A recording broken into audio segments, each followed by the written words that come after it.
আমার মালিক বলে, বান্দা বান্দি আমি যে কত দয়ার মাওলা,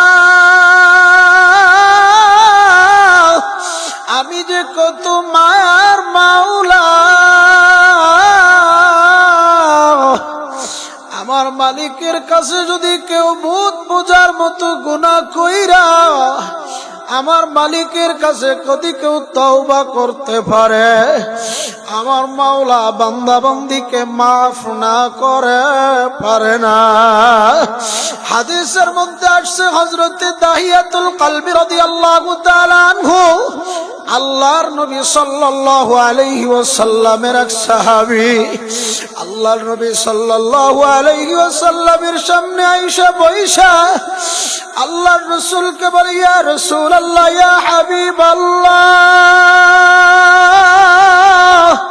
আল্লাহ কি আমার এই জীবনের গুনাহ কি মাফ করবা? আল্লাহর নবী সাল্লাল্লাহু আলাইহি ওয়াসাল্লাম ডেকে বলে, দাহিয়া, আমার মালিক ভূত পূজার মতো গুনাহ করলো মাফ কইরা দিবে। দাহিয়াতুল কলবি রাদিয়াল্লাহু তাআলা আনহু বলে, ইয়া নবী আল্লাহ, ইয়া হাবিব আল্লাহ, আখারা আরবের জমিনে যদি কোনো মেয়ে সন্তান জন্মগ্রহণ করত, আমি সংবাদ পাইলে তাকে জীবন্ত হত্যা কইরা ফেলতাম। ইয়া রাসূলুল্লাহ, ইয়া হাবিবাল্লাহ, আল্লাহু আকবার। শুধু এই নয়, ইয়া নবী আল্লাহ, আমি ব্যবসা করার জন্য আমি বাড়ির থেকে আমার স্ত্রীকে বইলা আমি বিদায় হয়ে গেলাম। আরে একদিন দুই দিন আমি প্রায় 12টা বছর পর্যন্ত বাইরে ব্যবসা বাণিজ্যই কাটাইলাম। যখন নাকি আমি ব্যবসা বাণিজ্য শেষ করে আবার বাড়িতে আসলাম, আমার স্ত্রীকে ডাক দিয়া দেখি ঘরের মধ্যে একটা ফুটফুটে একটা সুন্দরী কন্যা সন্তান। আমার স্ত্রীকে আমি ডাক দিয়া বললাম, এই মেয়েটা কার? তোমারই ঘরের মধ্যে এই মেয়েটা কার?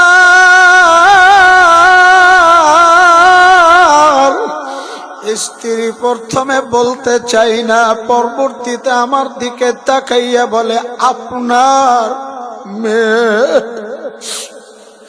ইয়া রাসূলুল্লাহ, ইয়া হাবিবাল্লাহ, এই কথা শোনার পরে আমার মনের ভিতরে আবার শয়তানি ওয়াসওয়াসা দেওয়া শুরু করলো।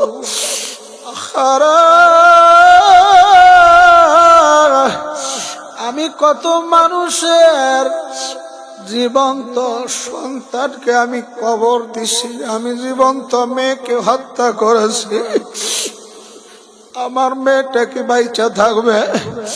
ইয়া রাসূলুল্লাহ, ইয়া হাবিবাল্লাহ, আমি একটা বেলচা নিয়ে গভীর পাহাড়ি রাস্তার মধ্যে যাইয়া গর্ত খুইসা ফেললাম।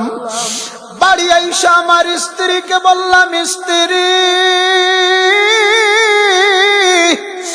অনেকদিন পরে বাড়িতে আসছি, সন্তানটাকে সুন্দর করে সাজাইয়া দাও, আমি ওকে নিয়ে ঘুরতে যাব, ওর মামা বাড়িতে মেলায় যাব।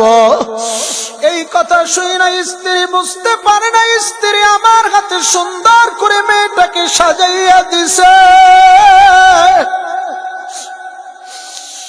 স্ত্রী যখন আমাকে সুন্দর করে মেয়েটাকে সাজাইয়া দিছে, মেয়েটার হাত ধইরা নিয়া আমি পথ দিয়া রওনা শুরু করলাম। পথের মধ্যে যাইতে না যাইতে যখন জঙ্গলি পথ, পাহাড়ি রাস্তা আমরা ধরলাম, মেয়েটা আমাকে বলে, আব্বা,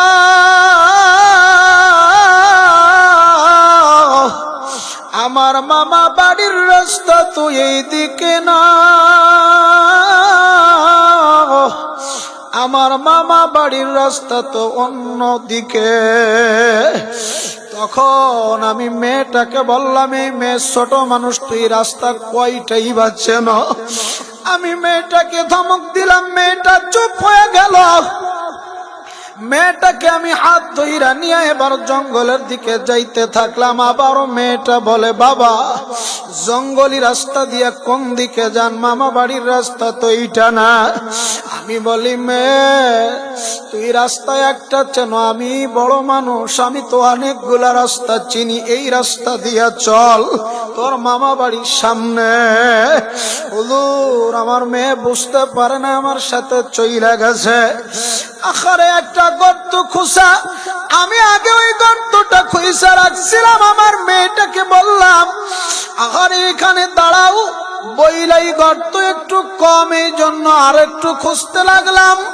মেয়েটা বলতেছে, বাবা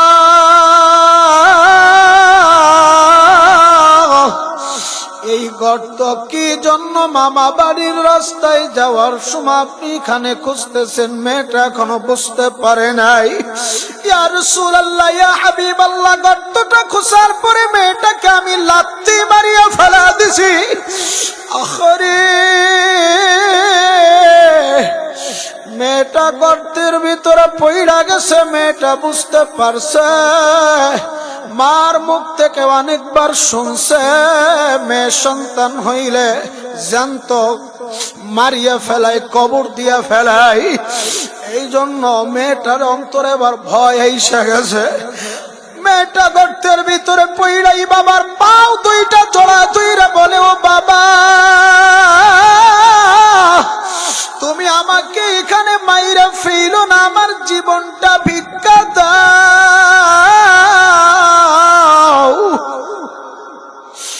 আমি তোমাকে জীবনে কোনদিন বাবা বইলা ডাক দেব।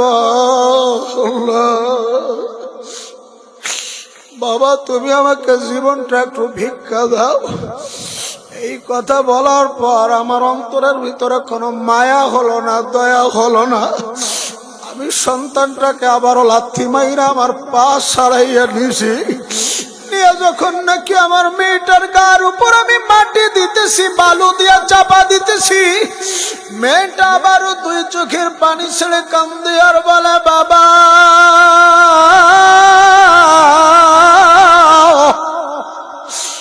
জীবনে কোনদিন তোমার পরিচয় দেব না, তোমার ভাগ কোনো কিছু নেব না, আমাকে জীবনটা ভিক্ষা দাও, তুমি আমাকে মাইরা ফেলো না। ইয়া রাসূলুল্লাহ, ইয়া হাবিবাল্লাহ, আমার অন্তরের মধ্যে তাও একটু মায়া হইল না। আমি তাকে ওইভাবে কবর দিয়া মাটি চাপা দিয়া দুনিয়ার থেকে চিরতরে বিদায় দিয়ে দিলাম। আমার অন্তরে একটু মায়াও লাগলো না। কিন্তু মেয়েটাকে যখন মারলাম, বাড়িতে চলে আসছি, তখন আমার অন্তরের ভিতরে এইটা ব্যথা অনুভব হইল। আরে আমাকে কত বাবা বাবা বলে ডাকলো, আমি কোন একটা বাবা ডাকের সাড়া ঠিক মতো দিলাম না। ইয়া নবী আল্লাহ, ইয়া হাবিব আল্লাহ, আমার মালিক কি আমার এই জীবনের গুনাহ মাফ করবে নাকি? আল্লাহর নবী মুবায়া মুবায়া কান্দে আর বলো, দাহিয়া তোমার অন্তরে কি একটু মায়া হলো না? আমার মালিক এই গুনাহ মাফ করে দিবে। লা তাকনাতু মির রাহমাতিল্লাহ, আমার মালিক বড় দয়ার মালিক।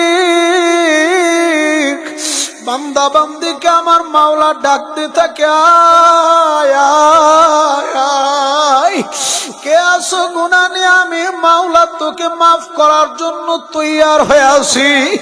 আজকের তওবার ময়দানে আসছেন, তওবা কইরা বাড়িতে বিদায় হন। আল্লাহ আপনাকে আমাকে জীবনের সব গুনাহ মাফ করে দিক। আল্লাহুম্মা আমিন। রব্বানা যালামনা আনফুসানা ওয়া ইল্লাম তাগফির লানা ওয়া তারহামনা লানাকুনান্না মিনাল খাসিরিন। ও দয়ার মালিক, এই মাহফিলের দিকে আপনি একটু চায়া দেখেন রে মালিক।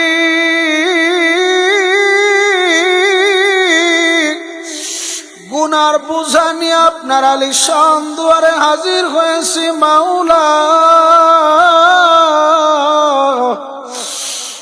এই মজলিসে জানি না কার মানাই, কার জানি বাবা নাই। আর কবরস্থান থেকে ওই বাবা আমাদের দিকে চাতক পাখির নাই তাকাছে রে মালিক। এই বাড়ির থেকে যাইয়া বাবা কি আর বাবা বলে ডাক দিতে পারবো না।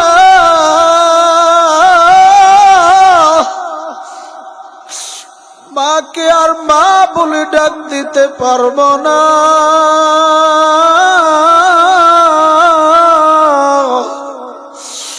কুদরতি নজরে তাকাইয়া জিন্দগির সব গুনাহ খাতা মাফ করে দেন আল্লাহ।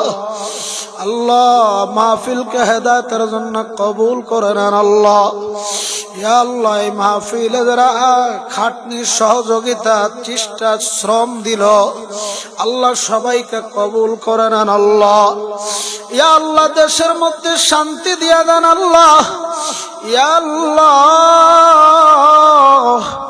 খাস করে অনেকে দোয়া চেয়েছে আল্লাহ, যার মনে যত অনেক মাকসাদ আছে পুরা করে নেন আল্লাহ। সুবহান রাব্বিকা রাব্বিল ইজ্জাতি আম্মা ইয়াসিফুন ওয়া সালামুন আলাল মুরসালিন ওয়ালহামদুলিল্লাহি রাব্বিল আলামিন। ওয়ারহামনা মাআহুম برحمتك يا أرحم الراحمين।